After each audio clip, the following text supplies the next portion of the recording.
Bismillahirrahmanirrahim. Assalamualaikum warahmatullahi wabarakatuh. Ibu sekalian, alhamdulillah pada hari ini setelah pada pekan kemarin kalian mengikuti penilaian tengah semester pada semua mata pelajaran, dan mudah-mudahan di kegiatan pembelajaran setelahnya kita semuanya, saya dan kalian bisa mengikuti setiap rangkaian pembelajaran yang diadakan secara daring ini. Mudah-mudahan kita semuanya diberikan limpahan rezeki, kesehatan, dan keistiqomahan dalam menempuh studi di lembaga yang kita cintai ini. Pada pertemuan kali ini masih pada bab 6 ya, tentang pengaruh gerakan pembaharuan terhadap perkembangan Islam di Indonesia. Kalau pada pertemuan sebelumnya kita telah membicarakan bagaimana gerakan pembaharuan itu muncul di beberapa wilayah, di beberapa negara, sehingga terjadilah kesadaran masyarakat kaum muslimin terhadap kondisi dirinya, terhadap kondisi negaranya atas kekurangan yang dimiliki dan ketertinggalannya. Maka kesadaran itu kemudian menyebar ke seluruh penjuru dunia muslim, termasuk ke negara kita di Indonesia ini.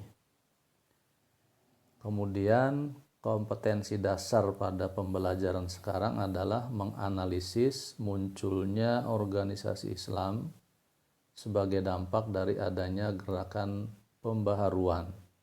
Jadi adanya gerakan pembaharuan atau gerakan tajdid di dunia Islam itu kemudian memunculkan satu gerakan baik dalam organisasi, ya, keagamaan, pendidikan ataupun ekonomi. Kemudian indikatornya adalah mendeskripsikan munculnya organisasi-organisasi Islam sebagai dampak dari adanya gerakan pembaharuan di dunia itu sendiri, ya. Kemudian tujuan pembelajarannya diharapkan kalian mampu memahami munculnya organisasi Islam sebagai dampak dari adanya gerakan pembaharuan atau konsekuensi yang didapatkan dari adanya gerakan tajdid itu. Yang pertama sekalian, bahwa gerakan pembaharuan yang banyak dipelopori oleh tokoh-tokoh muslim baik di Mesir, di Afghanistan, ya, kemudian di India, di wilayah Saudi Arabia, di Afrika, ini sedikit banyaknya menginspirasi terhadap para pelajar yang saat itu sedang menuntut ilmu di wilayah Saudi Arabia, atau mereka yang sedang menuntut di negara-negara di mana negara tersebut sedang bergaung tentang adanya gerakan pembaharuan. Tapi pada pertemuan sebelumnya paling tidak kita menyadari ada 3 bagian, ya, yang kemudian membawa gerakan pembaharuan ke negeri kita. Di antaranya adalah orang-orang yang pulang dari melaksanakan ibadah haji, kemudian para pelajar yang sudah selesai menuntut ilmu, dan juga orang-orang mukimin yang kembali ke negaranya. Dan ada lagi satu lagi yang tidak bisa dikesampingkan adalah melalui jalur media sosial. Nah, maka dari sekian pengaruh gerakan pembaharuan ada di negara kita, khususnya di Pulau Sumatera, itu ada namanya gerakan Padri. Nah, gerakan Padri ini diilhami oleh gerakan pembaharuan yang dilakukan oleh Muhammad bin Abdul Wahab di kawasan Najd atau Saudi Arabia sekarang, ya, sehingga gerakan Padri ini lebih menitik beratkan kepada membersihkan ya ajaran Islam dari paham-paham yang dianggap tidak sesuai dengan ajaran Islam, yaitu khususnya masalah-masalah akidah dan ibadah, sehingga terjadilah kemudian pertentangan antara golongan adat yang masih memegang Islam dengan adat yang berlaku di wilayah tersebut dengan golongan Padri yang terinspirasi gerakan pembaharuannya dari wilayah Arabia, yaitu yang dipelopori oleh Muhammad bin Abdul Wahhab. Kemudian pada tahapan-tahapan yang lainnya gerakan pembaharuan juga terjadi, yaitu ketika murid-murid dari Syekh Ahmad Khatib Al-Minkabawi. Syekh Ahmad Khatib Al-Minkabawi ini adalah orang Sumatera Barat yang kemudian menetap di Makkah, kemudian menuntut ilmu bahkan menjadi seorang syekh dalam mazhab Syafi'i, kira-kira seperti itu ya. Kemudian banyak orang-orang dari kawasan Asia Tenggara ini yang belajar menuntut ilmu secara talaki kepada beliau. Nah, dari murid-muridnya itulah kemudian ada yang membawa semangat bagaimana memajukan pendidikan, memajukan Islam, memajukan kaum muslimin dari keterbelakangannya saat itu. Maka ada di antaranya adalah Buya Hamka, kemudian Syekh Jamil Jambek, kemudian Kiai Haji Ahmad Dahlan, termasuk pendiri dari Ormas Nahdlatul Ulama yaitu Kiai Haji Hasyim Asy'ari. Nah, itulah mereka-mereka yang dulu sama berguru kepada Syekh Ahmad Khatib Al-Minkabawi, seorang mufti di Mekah, dan dia adalah berasal dari wilayah Minangkabau, Sumatera. Kemudian dari mereka juga inilah yang mengilhami lahirnya organisasi-organisasi Islam atau kelembagaan Islam modern, baik dalam bidang agama, dalam bidang politik, maupun dalam bidang ekonomi, sehingga peran mereka ini tidak bisa dinafikan. Yang pertama, Mas sekalian, ya, gerakan yang terinspirasi dari gerakan pembaharuan dunia itu adalah adanya Syarikat Islam. Syarikat Islam ini pertama kali didirikan oleh Kiai Haji Samanhudi pada tahun 1905, tepatnya tanggal 16 Oktober.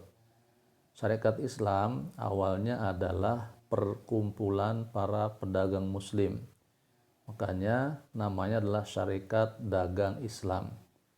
Nah, awal dari dibentuknya Syarikat Dagang Islam yang kemudian bermetamorfose menjadi Syarikat Islam itu adalah didasari karena upaya keinginan untuk menggalang kerjasama di antara para pedagang muslim agar mereka bisa maju, mereka bisa bersaing dengan pedagang-pedagang asing ya, khususnya yaitu para pedagang-pedagang dari China yang saat itu mereka mendominasi sektor perekonomian di Indonesia.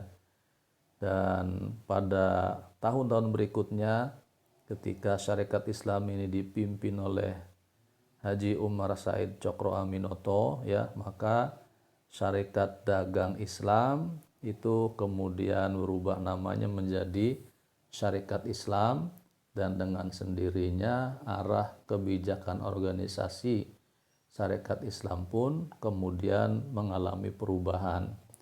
Ya, salah satunya kenapa berganti nama dari Syarikat Dagang Islam menjadi Syarikat Islam, supaya anggota, simpatisan dan pendukungnya bukan hanya dari kalangan para pedagang, tapi diharapkan adalah dari semua unsur kaum muslimin di seluruh penjuru Nusantara ini. Kemudian tujuan Syarikat Islam didirikan sekalian itu diantaranya adalah mengembangkan jiwa dagang. Nah, jadi Syarikat Islam di awal-awal tadi itu tujuannya adalah bagaimana jiwa kemandirian umat sehingga kesejahteraan bisa merata di kalangan pribumi, ya ini bisa terjadi. kemudian mengembangkan pendidikan dan pengajaran bagi masyarakat, ya, agar mereka tidak terbelakang, maka perlu adanya upaya penyadaran dari sisi pendidikan dan pengajarannya. Karena nanti ada sistem pendidikan modern dan lain sebagainya. Kemudian bagaimana citra kaum muslimin di kalangan masyarakat luas ini bisa menjadi lebih baik. Jadi jangan sampai Islam dikonotasikan sebagai masyarakat yang tidak mampu untuk berbisnis, tidak bisa untuk belajar, dan juga hanya berkutat masalah-masalah ibadah yang dibumbui tentunya dengan hal-hal yang sifatnya lokal, ya. Kemudian juga mengembangkan eksistensi agama Islam di Indonesia. Jadi Islam supaya lebih familiar, lebih bisa mandiri, lebih bisa bersaing, dan bisa memberikan warna sesuai dengan tujuan Islam itu sendiri yang rahmatan lil alamin. Kemudian perkembangan syarikat Islam itu sendiri, yang sekalian, bahwa ketika syarikat Islam dipimpin oleh Haji Umar Said Cokro Aminoto, maka wilayah garapan yang awalnya pada bidang ekonomi, tapi ini mulai dikembangkan yaitu pada bidang-bidang yang lain, khususnya bidang sosial yang menyentuh kebutuhan masyarakat secara umum dan dari kelas bawah sampai kelas atas. Kemudian bidang politik agar masyarakat bisa sadar bahwa untuk bisa berdiri sama tegak, duduk sama rendah dengan orang-orang asing, itu diantaranya harus memahami tentang bagaimana politik yang ada, ya. Kemudian dalam bidang pemerintahan juga disadarkan bahwa kaum muslimin sebagai pemilik negeri ini punya hak untuk mengatur negerinya. Maka disitulah kemudian muncul semangat bagaimana perjuangan kaum muslimin terhadap dominasi atau kolonialisme imperialisme barat itu dimunculkan, ya, sehingga cita-cita syarikat Islam kemudian berhasil, bahkan mendapat dukungan dari kaum muslimin secara mayoritas, ya, sehingga bukan hanya di kota tapi juga di desa, dan bukan hanya berkembang di Pulau Jawa, bahkan kemudian sampai menyebar ke luar Pulau Jawa, Sumatera, Sulawesi, Maluku, Kalimantan, ya, sehingga disitulah peran bagaimana syarikat Islam kemudian mendapat tempat di hati kaum muslimin secara umum di Nusantara ini. Nah, apa yang terjadi ketika ini mulai muncul? Maka yang paling merasa terancam adalah penjajah, khususnya saat itu adalah Belanda, karena kepentingan mereka mulai terendus, kepentingan mereka sudah mulai terbaca, sehingga adanya perlawanan, ketidakpuasan dari masyarakat. Maka pemerintahan Belanda kemudian mengambil dari wakil syarikat Islam yang saat itu dimintalah kemudian ketuanya, ya, yaitu Cokro Aminoto dan Abdul Muiz sebagai Dewan Rakyat, artinya mewakili rakyat untuk menyuarakan kepentingan mereka di dalam pemerintahan Belanda. Tetapi yang terjadi justru Cokro Aminoto dan Abdul Muiz ini tidak bisa berbuat apa-apa karena dimintanya kedua orang ini itu hanya sebagai peredam terhadap ketidakpuasan masyarakat terhadap Belanda, ya.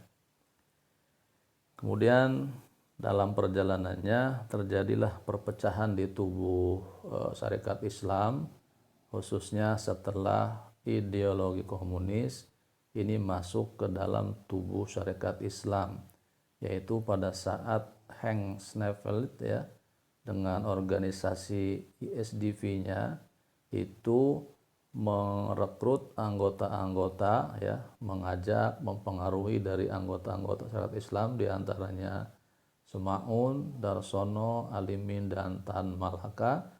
Ya, mereka dipengaruhi dengan paham-paham sosialis komunis, sehingga kemudian mereka berusaha untuk mempengaruhi arah kebijakan dalam syarikat Islam yang dipimpin oleh Cokro Aminoto kepada arah yang lebih radikal, yang lebih revolusioner ya, dengan semangat komunismenya.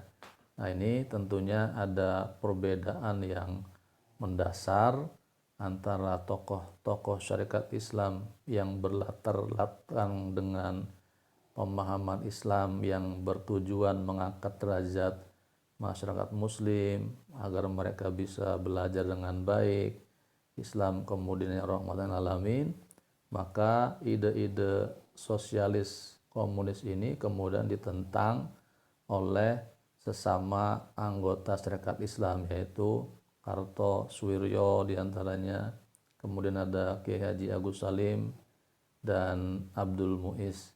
Ya, sehingga dari situlah kemudian Syarikat Islam terpecah menjadi dua, yaitu adanya Syarikat Islam Merah yang dipimpin oleh Semaun, ya. Kemudian ada Syarikat Islam Putih yang dipimpin oleh Cokro Aminoto. Nah, ini perpecahan yang terjadi seiring berjalannya waktu, maka perpecahan-perpecahan ini terus bermunculan dan pada akhirnya Syarikat Islam berubah namanya lagi nanti menjadi PSI ya, jadi Partai Syarikat Islam, dan dalam perjalanannya nanti menjadi PSII, Partai Syarikat Islam Indonesia, dan seterusnya. Itu mungkin pertemuan pada kali ini, mudah-mudahan bisa dipahami dan bermanfaat. Assalamualaikum warahmatullahi wabarakatuh.